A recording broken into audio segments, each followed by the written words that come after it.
ভাইয়ের জন্য বোনের দোয়া। রাজধানী রিয়াদের এক কলেজ ছাত্রী অসুস্থ হলে তাকে হাসপাতালে নেওয়া হলো। পরীক্ষা নিরীক্ষা শেষে জানা যায় তার ক্যান্সার হয়েছে।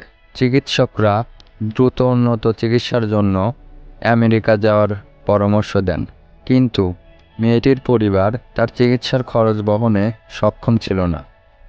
অথবা মরণব্যাধি ক্যান্সারে আক্রান্ত রোগী সাধারণত সুস্থ হয় না, তাই তারা অযথা অর্থ অপচয়ে আগ্রহী ছিল না। কিন্তু অত্যন্ত মেধাবী মেয়েটি শেষ চেষ্টা চালাতে তার একমাত্র সহোদরকে অনুরোধ করে, কারণ তার বাবা মা দুজনেই অনেক আগেই মৃত্যুবরণ করেন আর রেখে যান 3 স্ত্রীর পক্ষের 18 জন সন্তান। ভাই তার একমাত্র বোনটির অনুরোধ রক্ষা করার জন্য আগ্রহী হলো, কিন্তু চাকরির বেতন ছাড়া আর কোনো অবলম্বন খুঁজে পেল না। তবে তার একটি ছোট্ট বাড়ি ছিল, কিন্তু তার স্ত্রী এ বাড়ি বিক্রি করতে বাধা হয়ে দাঁড়ালো।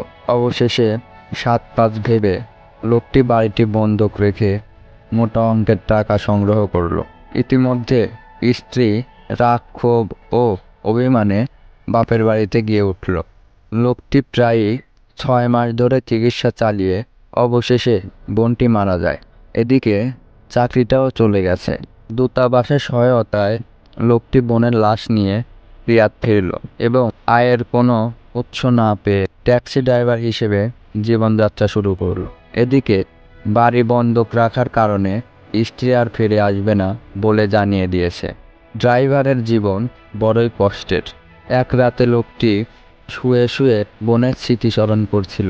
সে বোন মৃত্যুর আগে দুহাত তুলে আল্লাহর দরবারে মোনাজাতে বলেছিল, হে আল্লাহ, আমার জন্য আমার ভাই চাকরি হারিয়েছেন, স্ত্রী হারিয়েছেন, বাড়িটি বন্ধক রেখেছেন, সুতরাং তুমি তাকে বৃষ্টির পানির মতো অঢেল সম্পদ ও সম্মান দিও।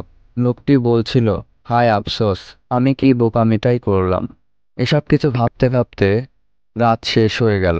সকালে ঘুম থেকে উঠতে কষ্ট হচ্ছে, কারণ রাতে ঘুম হয়নি। সকাল 11টার দিকে এক দূর সম্পর্কের আত্মীয় এসে একটি সুসংবাদ দিলেন যে তোমার অমুক আত্মীয়র কোনো সন্তান না থাকায় কালালা নীতিমালার আলোকে তুমি কিছু সম্পদ পাবে।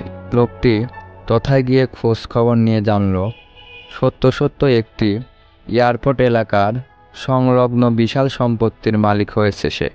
প্রাপ্ত সম্পত্তির সামান্য অংশ বিক্রি করে প্রথমে সে সহেস্ত তৈরি বন্ধক রাখা বাড়িটি বন্ধক মুক্ত করে এবং স্ত্রীর নামে রেজিস্ট্রেশন করে।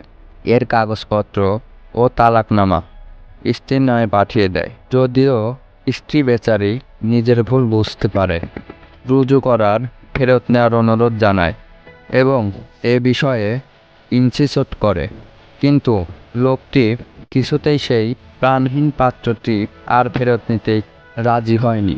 সত্য সত্যই লোকটির জীবনের শেষ দিনগুলো বড়ই সুখের ছিল।